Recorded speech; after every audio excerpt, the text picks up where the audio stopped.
रामपुर गांव में एक गरीब मजदूर मोहन अपनी माँ गीता देवी और एक छोटी बहन अंजलि के साथ रहता था। जब मोहन छोटा था तो उसके पिताजी चल बसे थे। तब से वह अपनी घर की जिम्मेदारी संभालने लगा। मोहन दिन रात मेहनत करके अपनी बहन का एक अच्छे घर शादी कर दिया। फिर मोहन की माँ चारपाई पर बैठी हुई थी। फिर मोहन से बोलती है, बेटा मोहन, अब मेरा इस घर में अकेले मन नहीं लगता है और तू है कि मजदूरी करने चला जाता है। मैं सारा दिन इस घर में अकेले रहती हूँ। मेरा तो शरीर भी अब जवाब देने लग गया है। अकेले खुद की देखभाल करना अब मेरे बस की बात नहीं रही। और फिर अगर मुझे कुछ हो गया तो तू तो बिल्कुल अकेला ही पड़ जाएगा। इसीलिए बेटा मेरी बात मान और अपना घर बसा ले। मुझे भी घर में किसी का सहारा हो जाएगा। अंजलि के जाने के बाद हमारा घर कितना सुना हो गया है। अरे घर की तो रौनक सी ही चली गई है।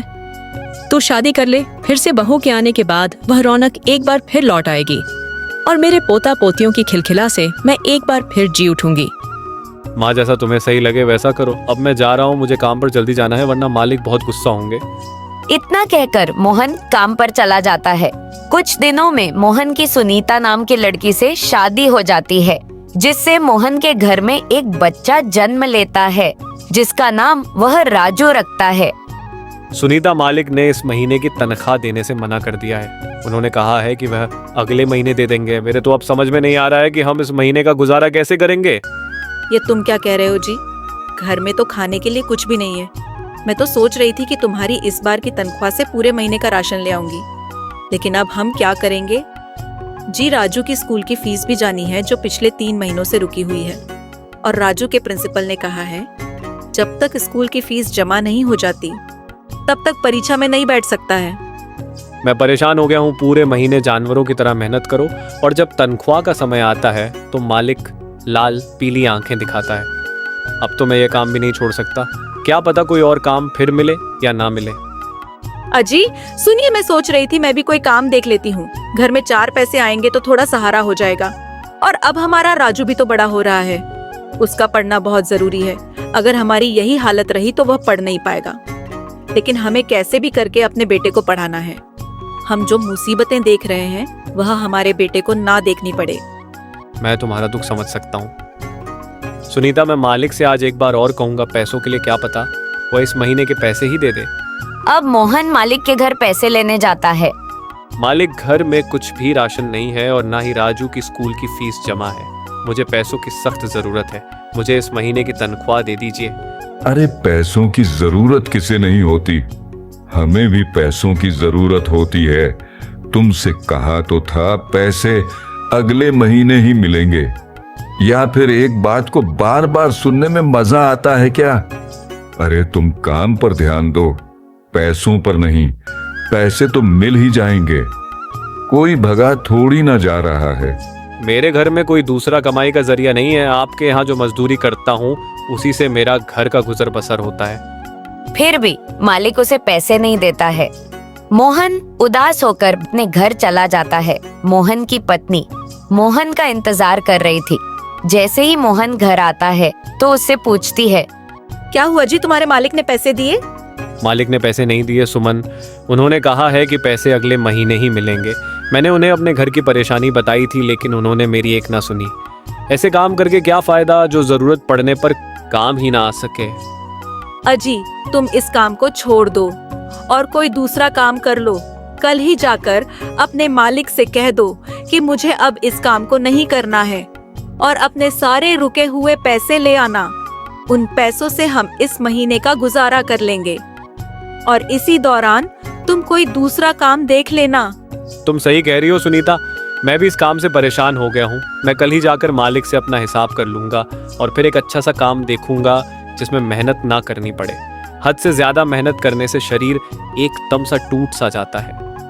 अगले दिन मोहन अपने मालिक के घर पहुंच जाता है और मालिक से कहता है, मालिक, अब मेरे शरीर के अंदर इतनी जान नहीं बची कि मैं मजदूरी कर सकूं, इसलिए मैं अब ये काम छोड़ना चाहता हूं। तुम मेरा हिसाब कर दो। हिसाब करें? तुम किस हिसाब की बात कर रहे हो? मालिक, मैं अपनी इस महीने की तनख्वाह बात कर रहा हूँ जो मैंने इस महीने की मजदूरी की थी। आप मुझे उसके पैसे दे दीजिए। अब मैं कोई और ही काम करना चाहता हूँ। अच्छा, तुम इस महीने की मजदूरी के पैसे लेने आए हो, लेकिन उसके लिए तुम्हें एक और महीना काम करना होगा, तभी इस महीने के पैसे मिल सकते हैं। तुम मेरे यहां काम करने के लिए आए थे, तब मैंने तुम्हें कहा था कि मैं एक महीना चढ़ाकर पैसा देता हूं। अगर तुमने अपनी मर्जी से बीच में काम छोड़ा तो मैं उस महीने के पैसे नहीं दूंगा। कुछ याद आया कि नहीं? मुझे सब याद है, लेकिन आप जानते ही हो कि मैं कितनी मेहनत से काम करता हूँ।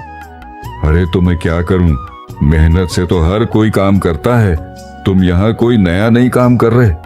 मालिक मोहन को उल्टा सीधा कहकर भेज देता है। मोहन उदास होकर अपने घर की ओर जा ही रहा था, तभी उसे उसका दोस्त महेश मिलता है। अरे भाई मोहन, कहाँ से आ रहे हो और ये क्या चेहरा क्यों उतरा हुआ है? अरे कोई बात हो गई है क्या? अरे भाई क्या बताऊं, जमींदार के घर गया था अपना हिसाब करने।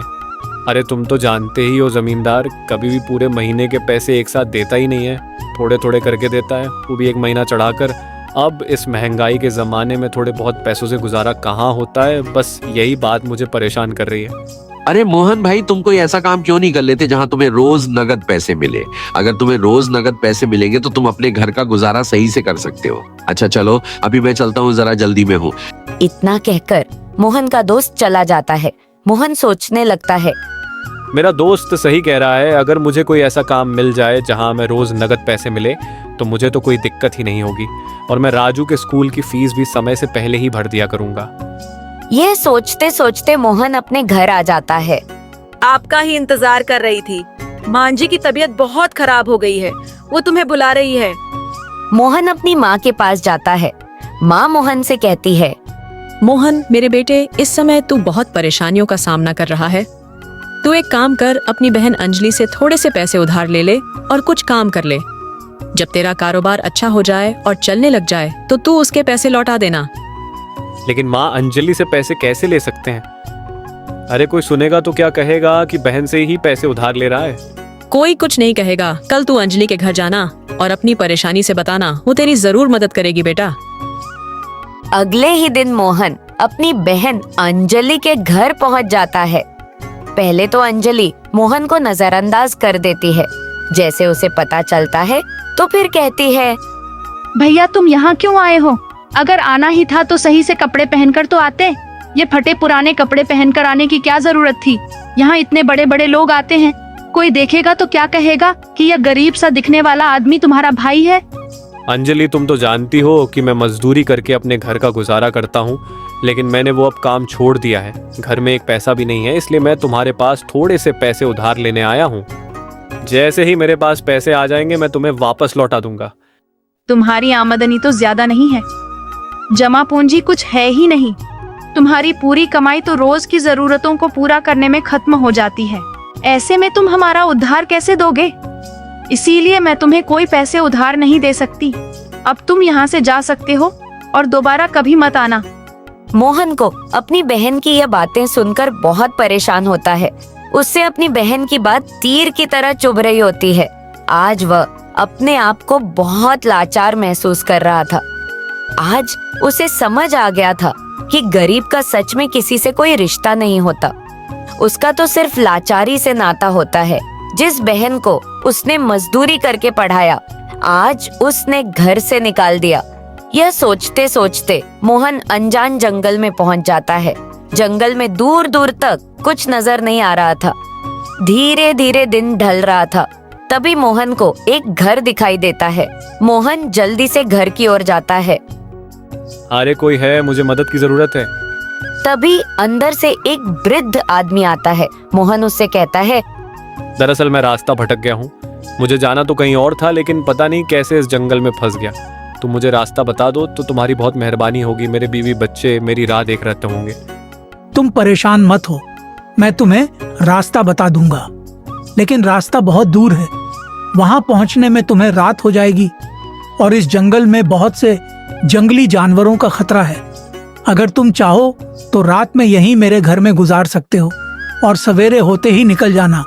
मैं तुम्हें रास्ता बता दूंगा। मोहन सोचता है, इस अनजान जंगल में या कोई जादूगर तो नहीं, मुझे यहाँ रुकना चाहिए या नहीं? लेकिन अब रात भी तो बहुत हो चुकी है, मैं घर भी नहीं जा सकता, तो मुझे क्या करना चाहिए? हाँ, ऐसा करता हूँ कि इस घर में रुक जाता हूँ, वरना रात को जंगली जानवर मुझे जिंदा नहीं छोड़ेंगे। क्या हुआ? कुछ नहीं, बस अपने बीवी बच्चों के बारे में सोच रहा था। इतना मत सोचो, अंदर आ जाओ। वृद्ध आदमी उसे कुछ खाने को देता है और फिर मोहन से बोलता है, ऐसे तुम क्या काम करते हो? मैं मजदूरी करता हूँ, मेरा मालिक कभी भी समय पर पैसा ही नहीं देता। मुझे कुछ पैसों की जरूरत थी, इसलिए मैं अपनी बहन के घर उधार लेने के लिए आया था। मोहन अपनी सारी बात वृद्ध आदमी को बताता है और फिर कहता है, आप इतने बड़े जंगल में अकेले रहते हैं, क्या आपको डर नहीं लगता? यहाँ पर कोई डर नहीं है। वैसे डर की तो कुछ बात यहाँ है ही नहीं। मैं यहाँ पर अकेले ही रहता हूँ। दरअसल मैं इंसान नहीं हूँ, बल्कि एक जादुई आदमी हूँ। और यह कोई साधारण जंगल नहीं है, बल्कि एक जादुई जंगल है। और यह जंगल केवल उसी आदमी को दिखाई देता है जो ईमानदार और नेक दिल हो। फिर वह वृद्ध आदमी अपने असली रूप में आ जाता है और मोहन को बहुत सारे सोने के सिक्के देता है। इस सोने के सिक्कों से तुम्हारी गरीबी दूर हो जाएगी और तुम इन सोने के सिक्के से गरीब, लाचार और बीमारों की मदद करना। मोहन सोने के सिक्के लेकर अपने घर आ जाता है। मोहन की पत्नी ये सब देखकर बहुत खुश होती है। तभी मोहन की माँ भी वहाँ आ जाती है। अंजलि, ठीक है, उसने मुझे पैसे उधार नहीं दिए। वह कह रही थी कि तुम गरीब हो तो मेरे पैसे कैसे चुका सकोगे, और उसने ये भी कहा कि अब कभी मेरे घर मत आना।